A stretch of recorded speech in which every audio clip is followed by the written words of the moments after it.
Hello! എല്ലാവരും സദ്യയുടെ hang ഓവറിലാണോ? അപ്പോൾ നമുക്കിന്നൊരു ബിരിയാണി ഉണ്ടാക്കിയാലോ? ഇന്നത്തെ നമ്മുടെ റെസിപ്പി കാട ബിരിയാണി. അപ്പോൾ നേരെ റെസിപ്പിയിലേക്ക് പോവാം. ആദ്യം തന്നെ നമുക്ക് കാട ഒന്ന് മാരിനേറ്റ് ചെയ്തെടുക്കണം. അതിന് വേണ്ടിയിട്ടുള്ള മസാല റെഡിയാക്കാം. 2 table spoon Kashmiri chilli powder, 1/2 teaspoon മഞ്ഞൾപ്പൊടി, 1/4 ടീസ്പൂൺ പെരുംജീരകം പൊടിച്ചത്, പിന്നെ 1 ടേബിൾ സ്പൂണോളം നാരങ്ങ നീരും കൂടെ ചേർക്കാം. ആവശ്യത്തിന് ഉപ്പും കുറച്ച് വെള്ളവും കൂടെ ചേർത്തിട്ട് ഇതൊന്ന് മിക്സ് ചെയ്തെടുക്കാം. എന്നിട്ട് ഇതിലേക്ക് ഒരു 1/2 ടീസ്പൂണോളം വെളുത്തുള്ളി ചതച്ചതും അതിൽ കുറച്ച് കുറവ് ഇഞ്ചി ചതച്ചതും കൂടെ ചേർത്തെടുക്കാം. ഇതാണ് നമ്മുടെ മാരിനേഷൻ. ഇത് 800 ഗ്രാം കാട ഉണ്ട് കേട്ടോ, 6 എണ്ണം ഉണ്ട്. ഇതിൻ്റെ ബ്രസ്റ്റ് പീസിൽ ഇതുപോലെ വരഞ്ഞു കൊടുത്തുകൊണ്ട് ഉള്ളിലേക്കൊക്കെ നന്നായിട്ട് മസാല പിടിക്കും. അതല്ലെങ്കിൽ ചെറിയ പീസാക്കിയിട്ട് കട്ട് ചെയ്തെടുത്താലും മതി. ഇനി നമ്മുടെ മാരിനേഷൻ കാടയിലേക്ക് നന്നായിട്ട് തേച്ച് പിടിപ്പിക്കാം. കാടേൻ്റെ ഉള്ളിലൊക്കെ നന്നായിട്ട് തേച്ച് പിടിപ്പിക്കാൻ പ്രത്യേകം ശ്രദ്ധിക്കണം. പിന്നെ ഈ മാരിനേഷൻ്റെ പരിപാടി ആദ്യം തന്നെ ചെയ്ത് കഴിഞ്ഞാൽ പിന്നെ നമുക്ക് ഇഞ്ചി വെളുത്തുള്ളി പേസ്റ്റ് റെഡിയാക്കിയെടുക്കാം, പിസ്ത ഉണ്ടാക്കിയെടുക്കാം, ബാക്കി സവാള കട്ട് ചെയ്തെടുക്കാം. അപ്പോഴത്തേക്കും കടയിൽ മസാല നന്നായിട്ട് പിടിച്ചു കിട്ടും. ഇനി നമുക്ക് വലിയൊരു കടായിൽ 6 ടേബിൾ സ്പൂൺ ഓയിൽ ഒഴിച്ചു കൊടുത്തിട്ട് അതിലേക്ക് 2 വലിയ സവാള നേരിയതായിട്ട് കട്ട് ചെയ്തത് ഇട്ട് കൊടുത്തിട്ട് പൊരിച്ചെടുക്കുകയാണ് ചെയ്യുന്നത്. ഈ പിസ്തയാണ് നമ്മുടെ ബിരിയാണിയുടെ ഹൈലൈറ്റ് കേട്ടോ. ഒരു ലൈറ്റ് ഗോൾഡൻ ഷെയ്ഡ് ആകുമ്പോൾ തന്നെ ഇത് പൊരിച്ചെടുക്കാം.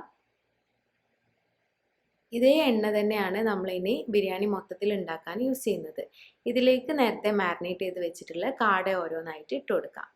എന്നിട്ട് അത് തിരിച്ചു മറിച്ചു ഇട്ടിട്ട് നന്നായിട്ട് ഫ്രൈ ചെയ്തെടുക്കാം. ഇത് കൂടാതെ ഞാൻ ഡെക്കറേഷന് വേണ്ടിയിട്ട് ചെറിയ രീതിയിൽ മാരിനേഷൻ കൊടുത്തിട്ട് ഇങ്ങനെ കാട കട്ട് ചെയ്ത് റെഡിയാക്കി എടുത്തിട്ടുണ്ട്. ഇനി ഞാൻ കുറച്ച് ഓയിൽ ഇതിന്ന് മാറ്റി വെച്ചിട്ടുണ്ട്. ബാക്കി ഓയിലാണ് നമ്മൾ മസാല ഉണ്ടാക്കുന്നത്. ഈ ഓയിൽ നമ്മൾ റൈസ് ഉണ്ടാക്കാനാണ് യൂസ് ചെയ്യുക. ഇനി കടായിലുള്ള ഓയിലിലേക്ക് നമുക്ക് 2 സവാള കട്ട് ചെയ്തത് ചേർത്ത് കൊടുത്തിട്ട് ഒന്ന് വഴറ്റിയെടുക്കാം.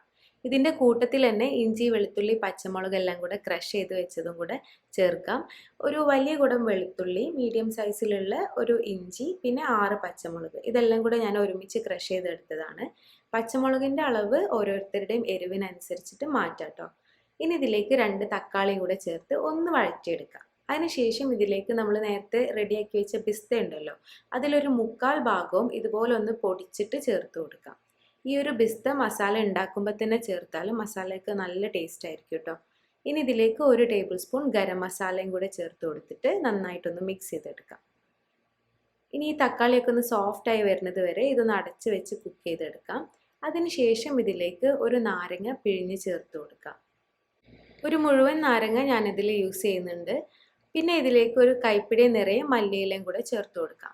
മല്ലിയിലയും കൂടെ ചേർത്ത് നന്നായിട്ടൊന്ന് ഇളക്കിയെടുത്തിട്ട് ഇനി പുളി വേണമെങ്കിൽ മാത്രം തൈരും കൂടെ ചേർത്ത് കൊടുക്കാം. അധികം പുളിയില്ലാത്ത കട്ട തൈരാണ് ഞാൻ ചേർക്കുന്നത്. 2 ടേബിൾ സ്പൂൺ തൈര് ചേർത്തിട്ടുണ്ട് കേട്ടോ. ഇനി ഇതിലേക്ക് നേരത്തെ റെഡിയാക്കി വെച്ചിട്ടുള്ള കാടയും കൂടെ ഇട്ടിട്ട് കാട നന്നായിട്ട് മസാലയിൽ കോട്ട് ചെയ്തെടുക്കാം. എന്നിട്ട് ഇത് അടച്ച് വെച്ചിട്ട് ലോ ഫ്ലെയിമിലിട്ടിട്ട് ഒരു 5 മിനിറ്റ് കുക്ക് ചെയ്തെടുക്കാം. അതിനുശേഷം ഫ്ലെയിം ഓഫ് ചെയ്തിട്ട് ഇത് ഓപ്പൺ ആക്കാതെ തന്നെ വെച്ചേക്കാം. ഇനി റൈസ് റെഡിയാക്കി എടുക്കാം. നേരത്തെ മാറ്റി വെച്ച ഓയിൽ ഉണ്ടല്ലോ, അതൊരു കടായി ചൂടാക്കി അതിലേക്ക് ഒഴിച്ചു കൊടുക്കാം. ഇതിലേക്ക് 2 കഷ്ണം പട്ട, 6 ഏലക്ക, 8 ഗ്രാമ്പു, പിന്നെ നേരത്തെ റെഡിയാക്കി വെച്ച ഇഞ്ചി വെളുത്തുള്ളി പച്ചമുളക് ക്രഷ് ചെയ്തത് 1 ടേബിൾ സ്പൂൺ. ഇത് നല്ലൊരു ഫ്ലേവർ റൈസിന് കൊടുക്കും കേട്ടോ, ഇത് സ്കിപ്പ് ചെയ്യരുത്. ഇനി അരി വേവാൻ ആവശ്യമുള്ള വെള്ളം ഒഴിച്ചു കൊടുക്കാം. 1 കപ്പ് ജീരകശാല റൈസിന് 1.5 കപ്പ് വെള്ളം എന്നാണ് കണക്ക്. അപ്പോൾ ഞാൻ 4 കപ്പ് അരിയാണ് എടുത്തിട്ടുള്ളത്. അപ്പോൾ 6 കപ്പ് വെള്ളവും ആവശ്യത്തിന് ഉപ്പും കൂടെ ഒഴിച്ചു കൊടുത്തിട്ട് ഇത് അടച്ച് വെച്ചിട്ട് വെള്ളം തിളപ്പിക്കാം. വെള്ളം തിളച്ച ശേഷം ഇതിലേക്ക് നമ്മൾ നേരത്തെ കഴുകി ഊറ്റി വെച്ചിട്ടുള്ള അരി ചേർത്ത് കൊടുക്കാം. 4 കപ്പ് ജീരകശാല റൈസ്. ഇനി ഒരു 8 മിനിറ്റ് ഇത് അടച്ച് വെച്ച് ലോ ഫ്ലെയിമിലിട്ടിട്ട് കുക്ക് ചെയ്തെടുക്കാം. ഇപ്പം നമ്മുടെ റൈസ് ഇവിടെ പെർഫെക്റ്റ് ആയിട്ട് കുക്കായി കിട്ടിയിട്ടുണ്ട്. നമ്മൾ കാട ഫ്രൈ ചെയ്ത് ആ ഓയിലിൽ തന്നെ റൈസ് ഉണ്ടാക്കിയത് കൊണ്ട് നല്ലൊരു യെല്ലോ ഷെയ്ഡ് കിട്ടിയിട്ടുണ്ട് കേട്ടോ. ഇനി മസാല ആയിട്ട് മിക്സ് ചെയ്യുമ്പോൾ നല്ല ബ്രൈറ്റ് ആയിട്ടുള്ള യെല്ലോ ആയിരിക്കും നമ്മുടെ ബിരിയാണി.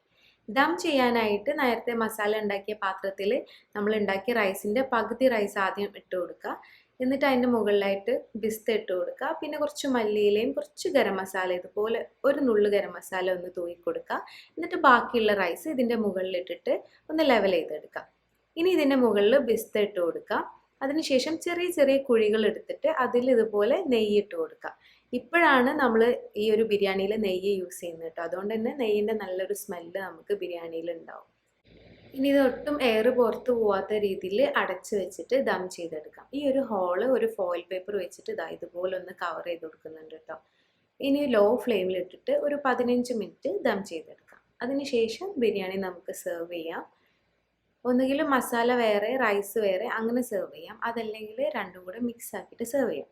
രണ്ടായാലും നല്ല ടേസ്റ്റ് ആയിരിക്കും. കാടയൊക്കെ നല്ല സോഫ്റ്റ് ആയിട്ട് നല്ല ഫ്ലേവേഴ്സ് ഒക്കെ ഉള്ളിൽ പിടിച്ച് കിട്ടിയിട്ടുണ്ടാവും. എല്ലാവരും ട്രൈ ചെയ്ത് നോക്കുക, എന്നിട്ട് ഫീഡ്ബാക്ക് അറിയിക്കണം കേട്ടോ.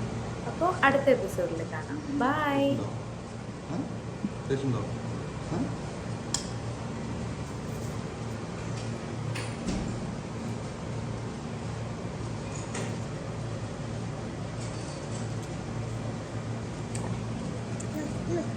അടിപൊളി കഴിക്കണോ?